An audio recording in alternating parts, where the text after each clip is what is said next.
Voilà, c'était le reste de l'actualité sportive sur ce plateau. J'ai toujours l'instructeur MMA, Lewis Mba Mekui, et Mamadou Traoré, qui est combattant. Comment le Muay Thai se porte au Gabon? Est-ce que depuis que vous êtes arrivé, vous sentez un certain engouement de la part des Gabonais à adhérer à la pratique du Muay Thai? Oui. Étant donné que j'essaie un tout petit peu de promouvoir mes activités sportives sur les réseaux sociaux, parce que tout aujourd'hui se passe sur le net, Facebook, TikTok, YouTube, Instagram. Donc à chaque entraînement, je publie des trucs, à chaque entraînement, je publie. Il y a il y a des réactions de la part du public. Il y a des jeunes qui m'appellent, des chefs de famille également pour leurs enfants, mais très peu adhèrent, c'est-à-dire que des appels, il y en a, des questions, il y en a, mais très peu nous rejoignent. Est-ce que c'est pas parce que c'est trop violent ou bien?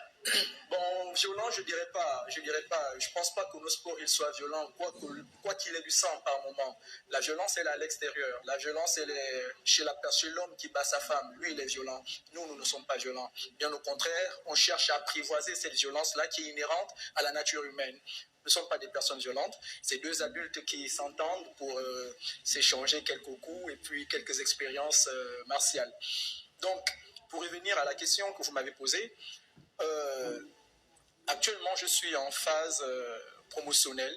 J'essaie de promouvoir et dans les jours à venir, il y aura des stages d'initiation au Muay Thai pour permettre aux gens de découvrir ce que c'est le Muay Thai, d'apprécier la beauté du Muay Thai, l'esprit martial dans le Muay Thai et la culture thaïlandaise au sein du Muay Thai. Au sein du Muay Thai, c'est très bien. On espère justement que Gabon 24 va être derrière vous pour essayer de voir tout ça là, essayer de promouvoir au maximum le Muay Thai à travers notre émission. Mamadou, mais dites-nous, qu'est-ce qui s'est passé pour que vous ne choisissez pas par exemple le foot? Bon, le foot, c'est pas mon truc. Hein. D'accord. Moi, c'est... Vous préférez... c'est la casse. La casse, c'est plus pour vous protéger ou, comme a dit l'instructeur, c'est pour dompter l'homme intérieur en vous. Ou bien bon, c'est juste à cause de l'insécurité, vous dites qu'il faut être prêt à chaque moment pour pouvoir se défendre si jamais on était attaqué. Bon, pour moi, depuis tout petit, j'aime le sport. Bon, mon père le sport aussi, de combat? Le sport de combat, mon père aussi, c'était un boxeur. D'accord, donc c'est une histoire de famille alors. Tu vois, non, donc du coup, c'est sûr que vos enfants également, vous allez les imposer, ou bien chacun doit choisir. En tout cas, moi, comme mes enfants, ils doivent faire la boxe. Doivent faire la boxe.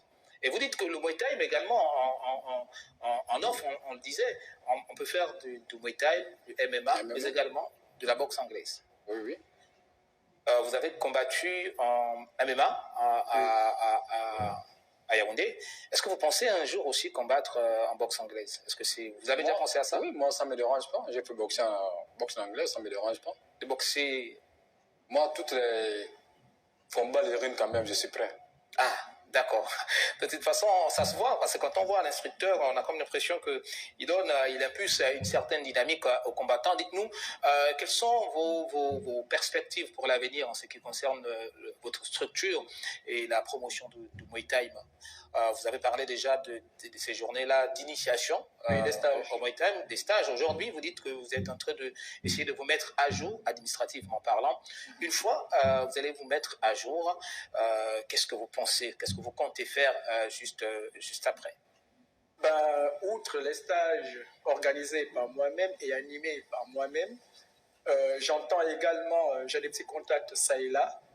Mon mentor, du côté de la France, l'un des pionniers du Muay Thai en France, qui a aujourd'hui 70 ans et bientôt 71 ans, Freddy Lepine, il n'est pas mon crew, c'est-à-dire qu'il n'est pas mon maître, mais c'est un mentor. C'est comme un guide spirituel pour moi. D'accord. Et il y a aussi Danny Bill, je ne sais pas, c'est l'un des pionniers également du Muay Thai, sinon le premier champion étranger en Thaïlande. Il a été 7 fois champion du monde de Muay Thai. Très bien. Danny Bill, j'ai pas mal de contacts comme ça et là.